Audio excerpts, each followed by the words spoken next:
Shotgun Shatrughan Sinha यांनी गुढीपाडव्याच्या शुभ मुहूर्तावर काँग्रेसमध्ये प्रवेश केला। पटना साहिबमधून शत्रुघ्न सिन्हा यांना निवडणूक लढवायला मिळणार आहे। त्यांचा मुकाबला आता रविशंकर प्रसाद यांच्यासोबत होणार आहे। यावेळी शत्रुघ्न सिन्हा यांची बोलताना जीभ घसरली। काँग्रेसऐवजी भाजपचा उल्लेख शत्रुघ्न सिन्हा यांनी यावेळेस केला। त्याच वेळेस नानाजी देशमुख आणि वाजपेयींच्या आठवणीही त्यांनी जागवल्या।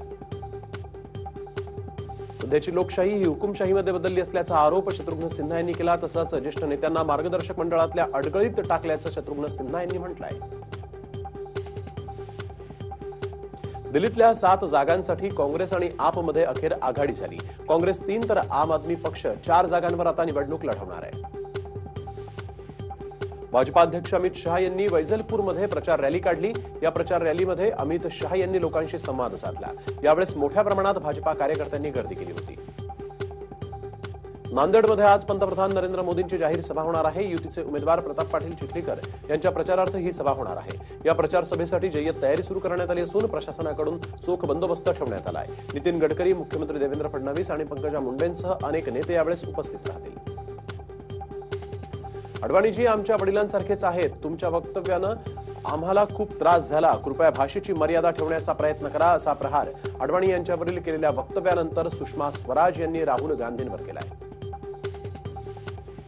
राहुल गांधी हे एका राष्ट्रीय पक्षाचे अध्यक्ष आहेत। त्यांनी पदाची जबाबदारी ओळखून वक्तव्य करावं, अशी प्रतिक्रिया नितीन गडकरींनी व्यक्त केली। राजकारणात मतभेद असतात, पण कोणीही दुश्मन नाही।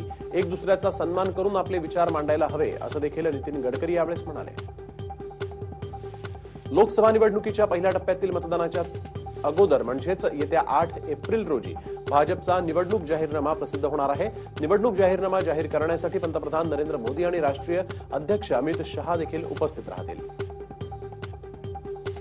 काँग्रेसचे अध्यक्ष राहुल गांधी यांनी 10 एप्रिल रोजी अमेठी लोकसभा मतदारसंघातून उमेदवारी अर्ज दाखल करण्याचा निर्णय घेतलाय। त्याचप्रमाणे संयुक्त पुरोगामी आघाडीच्या अध्यक्षा सोनिया गांधी या 11 एप्रिल रोजी रायबरेली या लोकसभा मतदारसंघातून आपला उमेदवारी अर्ज दाखल करतील।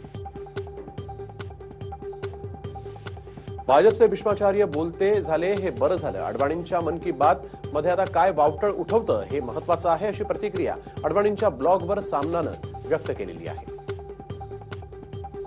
महाराष्ट्र नवनिर्माण सेनेचे अध्यक्ष राज ठाकरे आज गुढीपाडव्याच्या निमित्तानं शिवाजी पार्कमध्ये सभा घेत आहेत। या जाहीर सभेत राज ठाकरे कोणाकोणाला लक्ष्य करणार याविषयी राजकीय क्षेत्रात तोल निर्माण झालाय। काँग्रेस अध्यक्ष राहुल गांधींनी मराठी नववर्षाच्या शुभेच्छा दिलेल्या आहेत। सर्वांना गुढीपाडव्याच्या शुभेच्छा, असं ट्विट करत राहुल गांधींनी यावेळी शुभेच्छा दिल्या। शनिवारी नवरात्रीची जोरदार सुरुवात झालेली आहे। कालकाजी मंदिरात देवीची पूजा करण्यात आली। चैत्र नवरात्री निमित्त कालकाजीच नाही तर छतरपूर आणि झंडेवालान या मंदिरामध्ये आकर्षक सजावट करण्यात आली। देवीचं दर्शन घेण्यासाठी मध्यरात्रीपासूनच भाविकांनी गर्दी केली होती। गिरगावातील फडके मंदिरातून गणपतीचं पूजन करून आज नववर्षाच्या स्वागताला सुरुवात झालेली आहे। ढोल ताशांच्या तालात शोभायात्रा सुरू झाली। लहान मुलांचं ध्वज पथकही या शोभायात्रेमध्ये सहभागी झालं होतं। विशेष म्हणजे मिलिटरी वेशातील महिला देखील यावेळेस सहभागी झाल्या असून त्यांनी आपल्या वेशभूषेतून जवानांना मानवंदना दिली। डोंबिवलीच्या गणेश मंदिरात पहाटे गणेश आराधना झाल्यानंतर श्री गणेशाची पालखी काढून भव्य शोभायात्रेला सुरुवात झाली। 25 वर्षांहून अधिक वर्ष डोंबिवलीत भव्य शोभायात्रा काढून नववर्षाचं स्वागत केलं जातं। महिलांचं लेझिम पथक, ढोल पथक या शोभायात्रेचं वैशिष्ट्य आहे। गिरगावच्या फडके चौकात महिलांनी बुलेटवरून रॅली काढली। पुलवामा हल्ल्यातील शहीद जवानांना अमर जवान संबोधून श्रद्धांजली वाहण्यात आली। गिरगावात ढोल ताशा लेझिम भगव्या पताका हाती घेत शोभायात्रा काढण्यात आली। मात्र या यात्रेत घोड्यावर बसून स्वार झालेल्या चिमुरडीनं सगळ्यांचंच लक्ष वेधून घेतलं। झाशीची राणी झालेल्या या चिमुरडीसोबत फोटो काढण्याचा अनेकांना मोह आवरता आला नाही। गिरगावात ढोल ताशांच्या गजरात भव्य दिव्य अशी शोभायात्रा काढण्यात आली। लेझिमच्या तालावर तरुणाई थिरकताना पाहायला मिळाली। यावेळेस पाडव्याच्या शुभेच्छा देणारी मोठी रांगोळी देखील या ठिकाणी पाहायला मिळाली। गुढीपाडव्याच्या निमित्तानं गिरगावात शोभायात्रा काढण्यात आलेल्या होत्या। मात्र यावेळेस लहान मुलांनी मल्लखांबाच्या कसरती देखील सादर केल्या।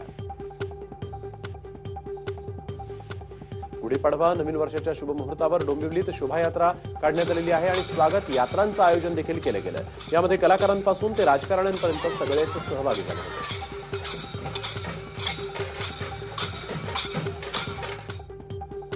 सिने अभिनेत्री आणि काँग्रेसच्या उमेदवार उर्मिला मातोंडकर यांनी चारकोप इथे पारंपरिक वेशभूषा करत गुढीपाडव्याच्या उत्सवामध्ये सहभाग घेतला होता।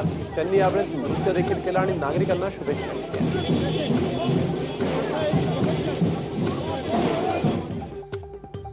चैत्र शुद्ध प्रतिपदेच्या शुभ दिवशी पंढरपुरातील विठुराया चरणी मस्तक ठेवून भाविकांनी नववर्षाचा सुरुवात केलेली आहे. गुढीपाडव्याच्या स्वागतासाठी विठ्ठल आणि रुक्मिणीचा गाभारा आकर्षक फुलांनी सजवण्यात आला होता.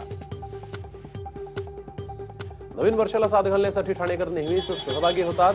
कोपिनेश्वर न्यास सांस्कृतिक संस्थेच्या वतीनं नववर्षाचं जल्लोषात स्वागत करण्यात आलं. स्वागत यात्रेत युती आणि आघाडीच्या 2 पालख्या पाहायला मिळाल्या. या शोभायात्रेत अनेक संदेश देणारे चित्ररथ देखील सहभागी झाले होते.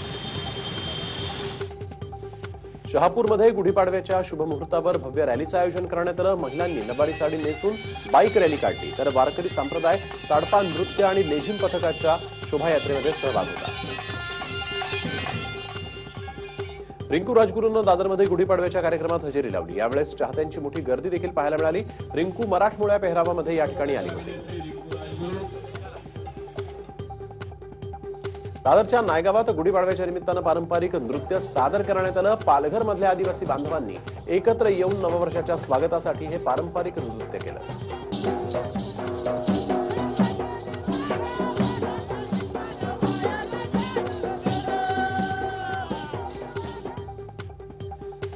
भगव्या पताका, नऊवारी साडी नेसलेल्या महिला आणि ढोल ताशांच्या गजरात गिरगावमध्ये भगवमय असं वातावरण पाहायला मिळालं. एक वेगळी ऊर्जा, चैतन्य गिरगावकरांमध्ये नववर्षाच्या दिवशी अनुभवायला मिळालेलं आहे.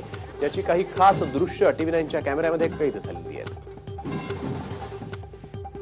डोंबिवलीत शोभायात्रेदरम्यान लहानग्यांकडून ढोल ताशांच्या गजरात लेझिम सादर करण्यात आलं. यावेळेस या साऱ्यांचा आनंद शिगेला पोहोचला होता.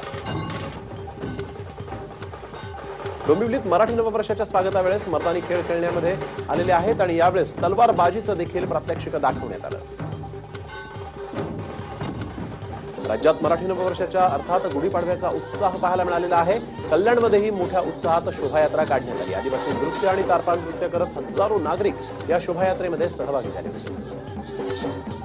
पुण्यातही नवीन वर्षाचं जल्लोषात स्वागत करण्यात आलं. ढोल ताशांच्या गजरात लेझिम खेळत भव्य शोभायात्रा काढण्यात आली.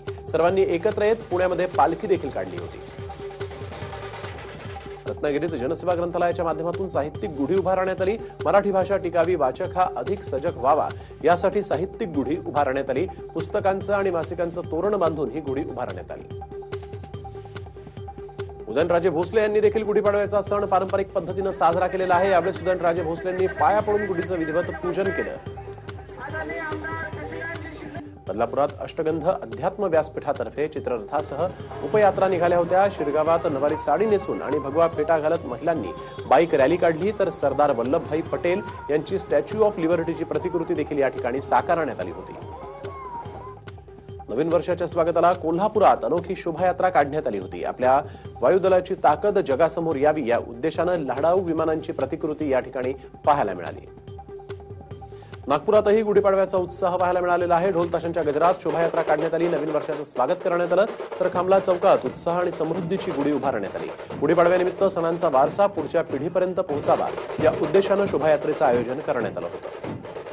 भाजपाच्या सत्ता काळात पूनम महाजनांच्या संपत्तीत घट झालेली आहे. 108 कोटींची संपत्ती असणाऱ्या पूनम महाजनांकडे फक्त 2 कोटींची संपत्ती असल्याचं आता समोर आलं. तर कर्ज फेडण्यासाठी मालमत्ता विकल्याचा खुलासा पूनम महाजन यांनी केलाय. विदर्भात झालेल्या अवकाळी पावसानंतर आता कर्नाटकातही गारपिटीसह जोरदार अवकाळी पाऊस झालाय. शाओमीच्या मोबाईलला मिळणारे OS सॉफ्टवेअर अपडेट यापुढे मिळणं बंद होणार आहे. शाओमीनं 11 मॉडेल्सला सॉफ्टवेअर अपडेट देणं कायमस्वरूपी बंद केलंय. 3.5 मुहूर्तांपैकी एक असलेल्या गुढीपाडव्याच्या मुहूर्तावर सोन्याची झळाळी वाढणार आहे. गुढीपाडव्याच्या पूर्वसंध्येला सोन्याचा प्रतितोळ्यामागचा दर 33,500 रुपयांवरून 500 रुपयांवर जाऊन पोहोचलेला आहे. गेल्या 10 वर्षात प्रथमच सोन्यानं हा उच्चांक गाठला आहे. चेन्नई सुपर किंग्स आणि किंग्स 11 पंजाब यांच्यात आज IPL मध्ये लढत होणार आहे. क्रिकेटच्या 3ही प्रकारांमध्ये स्वतंत्र नेतृत्व असावं या धोरणामुळे अफगाणिस्तानच्या कर्णधार पदावरून असगर अफगाणची हकालपट्टी करण्यात आली. भारतीय महिला फुटबॉल संघाला शनिवारी होणाऱ्या ऑलिम्पिक फुटबॉल पात्रता फेरीतील दुसऱ्या सामन्यामध्ये नेपाळचा सामना करावा लागणार आहे. मलेशिया खुल्या बॅडमिंटन स्पर्धेत भारतीय बॅडमिंटनपटूंची कामगिरी खालावली असतानाच किदंबी श्रीकांतनं उपांत्यपूर्व फेरीत चीनच्या ऑलिम्पिक विजेत्या चीन लॉंगला विजयासाठी चांगलंच झुंजवलं. दिग्दर्शक संजय लीला बन्साळीच्या इन्शाअल्लाह या चित्रपटात आलिया भट्ट लीड भूमिकेमध्ये असणार आहे. इरफान खाननं बहुचर्चित हिंदी मीडियम 2च्या चित्रीकरणाला सुरुवात केली आहे. हा व्हिडिओ तुम्हाला आवडला असेल तर असे आणखी व्हिडिओ पाहण्यासाठी TV9चं YouTube चॅनल सबस्क्राइब करा, बेल बटन दाबा. ताज्या घडामोडींसाठी लॉग ऑन करा tv9marathi.com.